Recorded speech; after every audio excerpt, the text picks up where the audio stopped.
Good morning, everyone. Pete Pardo here from Sea of Tranquility. Welcome to another edition of Forgotten Favorites.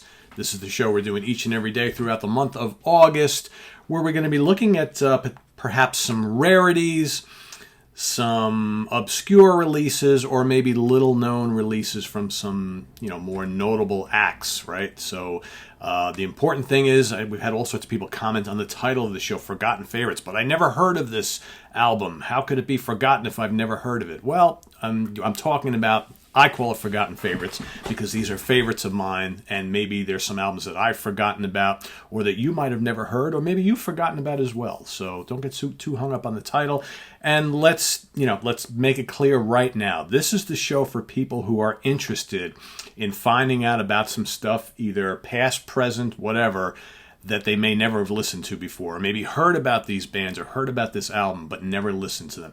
This is the show for you if you're interested in discovering new music. If you're the type of person who all you want to hear me talk about is Black Sabbath, Iron Maiden, Judas Priest, Yes, Genesis, Jethro Tull, Metallica, so on and so forth, well, then maybe this show isn't for you. But if you are interested in listening to something different other than the same old, you'll check out and you'll come into contact with some pretty cool obscurities here. Like I say, I love all these albums. That's why I'm talking about them. Give them a listen. See what you think. Report back. That's what it's all about. And make sure you subscribe if you haven't already. So today, we're going to take a look at an album that came out in 1972 on the RCA Victor label. Self-titled released, another one-and-done band, Ursa Major, power trio. Really notable for the fact that the band is led by none other than Dick Wagner on lead guitars and lead vocals. Dick Wagner, of course, notable guitar player throughout the 70s, played with Lou Reed, of course played with Alice Cooper. All right. This is his big hard rock band. He had another band called The Frost early on, The Frost. Before this, which was more like kind of psychedelic hard rock band. This is pretty much a very, very strong hard rock album. In addition to Dick, we've got Greg Arkama on bass and vocals, and Ricky Mangone on drums and vocals. What do we got here? 7 tracks. Mostly, lengthy-ish, I guess, for 1972. Most tracks fall in the kind of like 4.5 to 7 minute length, which, for 72, that's pretty long. And they fluctuate between very good, crunchy, hard rock to more kind of like melodic, acoustic pop fare, so to speak, right? There's a couple of those type of tracks. Most of the album is pretty hard rock. And you've got Sinner, which leads off the album. Really good hard rock tracks. Some great, man, I tell you, Dick Wagner was one of the unheralded guitar heroes of the 70s. I'm telling you. Alongside his buddy, Mr. Hunter, Steve Hunter, who they played together in both Lou Reed's band and in Alice Cooper's band. Those two guys were the shit.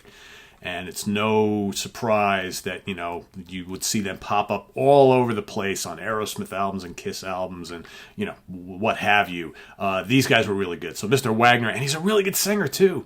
In My Darkest Hour follows the second track. That is more of like a...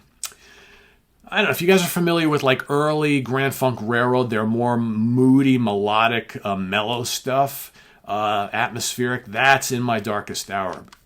How this song was not a hit single, I will never know. Lady, lady, you're my one desire. Just such a great chorus. And, every time Dick sings In My Darkest Hour, it just sends chills right down your spine. It's not a real rockin' track, but it doesn't need to be. It's just such a great song. Such a great song. Like I said, should have been a hit. Then you've got the heavy Silver Spoon.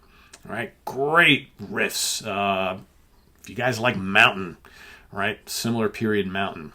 Not that different. Stage Door Queen, another big, bruising, hard rock song.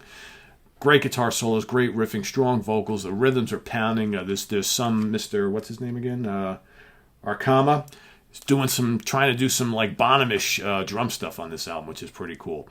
Then you got Back to the Land, which is another kind of a little more mellow song. Then Lay Me Down. All right, got some good rockin' moments on there. And then things finish off with Liberty and Justice, which very atmospheric, nice acoustic tones. Again, a little more mellow. So probably half the album is really heavy. The other half of the album has its rockin' moments, but are more kind of like atmospheric and moody with touches of acoustic guitar and more melodic vocals. But man, this is just a really good album. This is one of the unsung hard rock albums of the early 70s that like never got any attention. And unfortunately, this would be the only album from this band. I think, would have been great to hear these guys kind of going on and doing some other stuff. But and sadly, Mr. Wagner is no longer with us. But plenty of great guitar work from him to be found across many albums that we've already mentioned. So this is definitely one of them. So if you haven't heard Ursa Major, self-titled debut, the one and only album they ever put out, go check it out. This reissue is on Metalworks, Collectibles.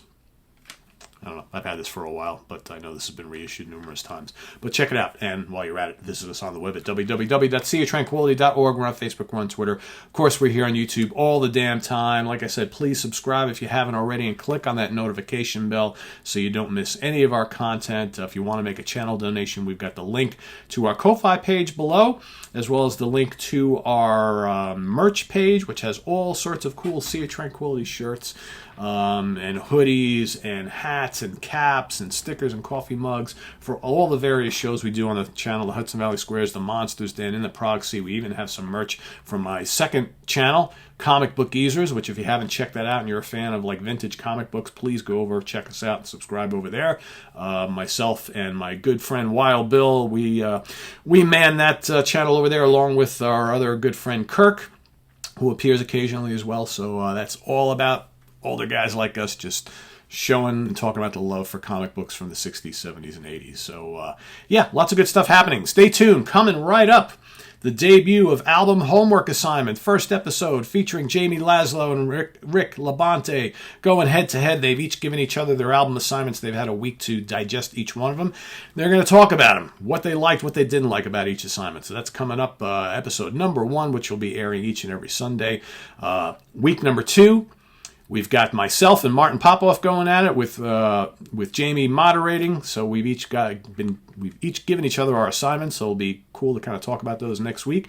And then week number 3, we've got Alberto Venditti.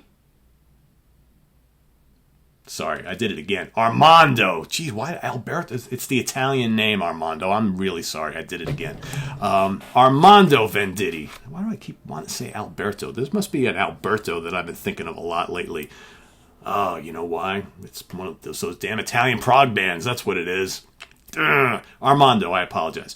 It'll be week number 3. It'll be Armando Venditti going against Eric Porter. They've each given their assignments as well, so we'll be looking forward to seeing that happen. And like I said, coming up Monday, we've got Hudson Valley Squares. Tuesday in the Proxy. Wednesday, it is What's Hot with Sea Tranquility Day, new product reviews. Thursday, the Monsters Den, and Friday morning in the Funhouse with Martin Popoff and myself. So a lot of stuff happening. We got some album reviews. Ranking the album shows in the works as well. We've got Simon Bray coming on the show this week. We're going to get to a couple that we've been meaning to do for a while, so look forward to album rankings from Atlanta Rhythm Section as well as UK Melodic Rock Prog Band 10. So that's happening this week as well. So all sorts of stuff going on here. So stay tuned for all of it. You don't want to miss anything. I am Pete Pardo. We'll see you real soon. Take care. Bye-bye.